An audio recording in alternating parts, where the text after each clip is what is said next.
So it's July, and just having a look here at what we specifically need to do for winter maintenance. And so what we're looking at here is this has been done last week before this rain that just came heavily overnight. And so you can see sort of the organics have been cleaned up a bit. The drainage has been opened up, so that way the water can flow freely out to the sides through the drainage and out to the side of the trail.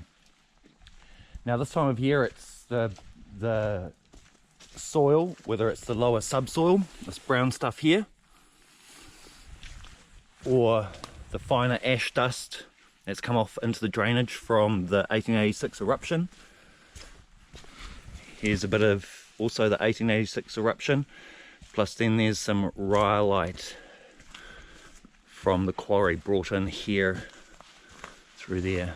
So really good time of the year to do certain things and not to do others. So you can't really work with soil at the moment in this environment, in the native forest. All you got to do is drainage and look out, and like you do with most trail designing, building and maintaining, is it's just checking the water.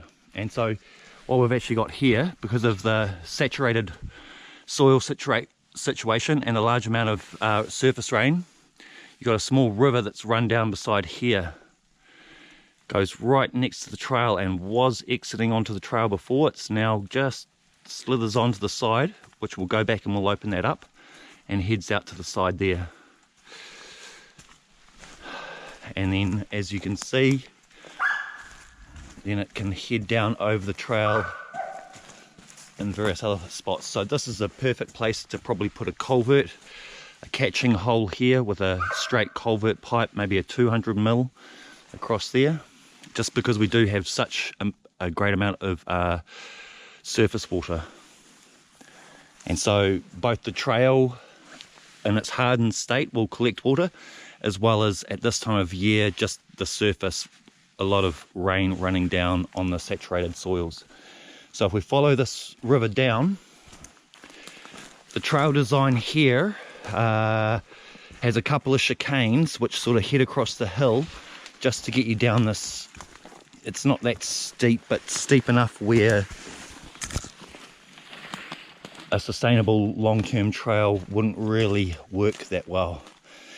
So we can divert those little rivers into more appropriate ways. So the river comes down and then goes to the side of the tree, whereas what we'll do is we'll open it up and we'll put it through here, so it channels through and across the trail in the shortest direction, rather than it stopping and pooling in this area. And so for today's tools, the old trusty, what I call the grandmother rake, the adjustable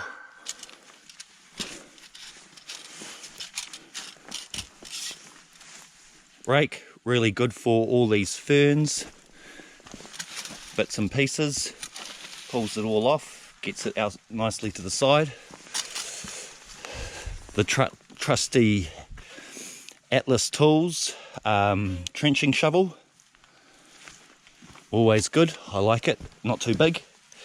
And then also today got the 50cm wide concrete rake, which is both for pushing on this way or for pulling material, and it's also got quite a sharp edge, so it can cut quite nicely. So those are the three tools for today. So yeah, let's get stuck into it and just get that thing moving to the side first and foremost. Should be nice and easy. Let's go. So a larger rain event which happened the night before shows where that surface water is running, so it's pretty easy to see how to get it moving in the right direction. And as easy as that. So diverted from this line onto the trail where it's hard to exit, just diverted it down through there and into a better exit position. So yeah, way better. So lots of small things like that that are around the trail can sometimes really make a difference. And we'll just probably go further up here and just clean it up, make sure that it all sticks to this side, so it all comes and funnels down this way. Yeah, boy. That's a good coat. What do you reckon, boy? Is that a good coat?